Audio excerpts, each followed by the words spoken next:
Question number 9 देखिएगा guys. Question number 9 भी कुछ अच्छा है, इसको थोड़ा बड़ा कर लेते हैं। इसको बड़ा कर लेता हूँ। इस तरह का कहीं ना कहीं मैंने आपको एग्जांपल सॉल्व जरूर कराया, ध्यान से देखें।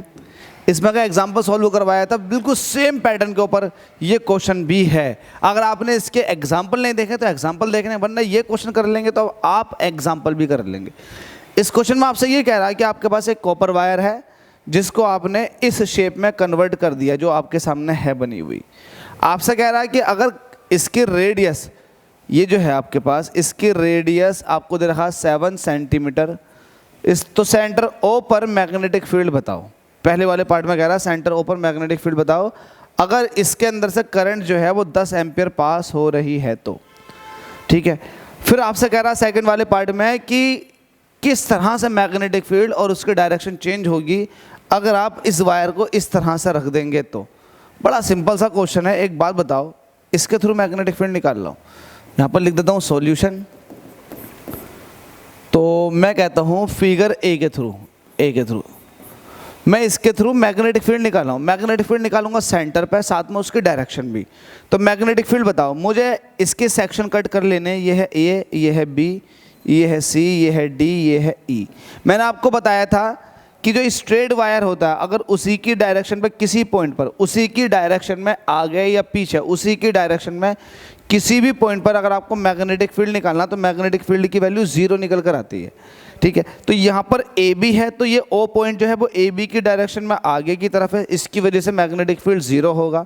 सिमिलरली जो डी ई सेक्शन है वायर का, तो ये ओ पॉइंट जो है वो डी ई के पीछे की तरफ को है, तो यहाँ पर भी मैग्नेटिक फील्ड 0 प्रोड्यूस होगा डी ई की वजह से ओ पर। तो ये जो स्ट्रेट वायर है इनका कोई भी इफेक्ट नहीं होगा ओ पर। तो ओ पर जो मैग्नेटिक फील्ड आएगा ओवरऑल वो इस सेमी सर्कुलर आर्क की वजह से आएगा। तो आप कहोगे ये वाली बात, here A B and D E wires does not produces magnetic field at O। ठीक है, तो यहाँ पर फिर किसकी वजह से मैग्नेटिक फील्ड होगा? तो मैग्नेटिक फील्ड होगा सेमी सर्कुलर आर्क की वजह से। तो आप लिखोगे magnetic field due to semi circular arc at O.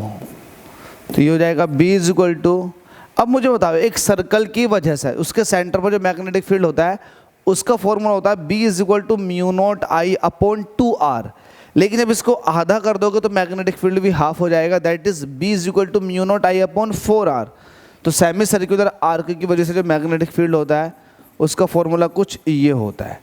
Mu naught की वैल्यू होती है 4 पाई इंटू 10 की पावर माइनस का 7। करंट कितने एम्पियर की जा रही है? इसके अंदर से 10 एम्पियर की करंट जा रही है। नीचे 4 ऐसे ही रहेगा। और आर कितना है जल्दी से बताओ? रेडियस दे रखी 7 सेंटीमीटर। तो सेंटीमीटर को मीटर में कन्वर्ट करने के लिए 10 की पावर माइनस 2। इसको और सही करके लिखो, 4 से 4 कट जाएगा। पाई की वैल्यू होती है 22/7। 22/7 ऐसे रहने दो। नीचे 7 पहले से चल रहा है। 10 की पावर माइनस 2 और 10 की पावर माइनस 5 को 10 की पावर माइनस 7 को 10 की पावर माइनस के 5 छोड़ेगा। 10 की पावर माइनस के 5 की जब 10 से मल्टीप्लाई होगी तो 10 की पावर माइनस का 4 रह जाएगा। इसको सॉल्व कर लेते हैं। इसको सॉल्व करेंगे तो ये हो जाएगा 22/49 इंटू 10 की पावर माइनस के 4। तो 22 को 49 से डिवाइड कर दो। नहीं जा रहा, लगा देंगे पॉइंट, बढ़ा देंगे 0। अब मुझे बताओ 4 नम 36, तो 4 नम 36, 4 सत्ते 28, 4 छंग 24। तो ये कितने बार चले जाएगा? 4 बार जाएगा, 4 टाइम चला जाएगा। देखते हैं 4 की 4 से मल्टीप्लाई। तो आप ऐसे कीजिएगा 49 की 4 से, तो 4 नम 36 ये हो जाएंगे और 4 चौक 16 160 हो जाएंगे। 6 9 196, तो ये आ जाएगा 196। ठीक है, सब्ट्रैक्ट करेंगे 4 ये बचा और जी यहाँ से 2 बचेंगे, पॉइंट लगा हुआ 0। तो ये लगभग चला जाएगा 5 टाइम चला जाएगा। अब तो ये आ जाएगी वैल्यू 0.45। कितनी आ जाएगी? 0.45। ओहो हो, ये तो सबको ले गया। ठीक है 0.45, तो यहाँ मैं लिख देता हूँ, वैल्यू सॉल्व करके आइए इसको 0.45 इंटू 10 की पावर माइनस के 4। पॉइंट जो है वो एक डिजिट के बाद लगाया जाता है, तो जब छोटे नंबर को बड़ा करते हैं तो ये छोटा नंबर था, आपने इसको बड़ा कर दिया तो पावर और ज़्यादा निगेटिव में चली जाती है। तो आपके पास मैग्नेटिक फील्ड निकल कर आ गया 4.5, कितना 4.5 इंटू 10 की पावर माइनस के 5 टेस्ला। तो ये सेंटर पर मैग्नेटिक फील्ड निकल कर आया था। अब इसकी डायरेक्शन बताओ। तो डायरेक्शन बताने के लिए आपको राइट हैंड थंब रूल लगाना होगा। फिंगर को करंट की डायरेक्शन में रखो और हाथ को मोड़ो।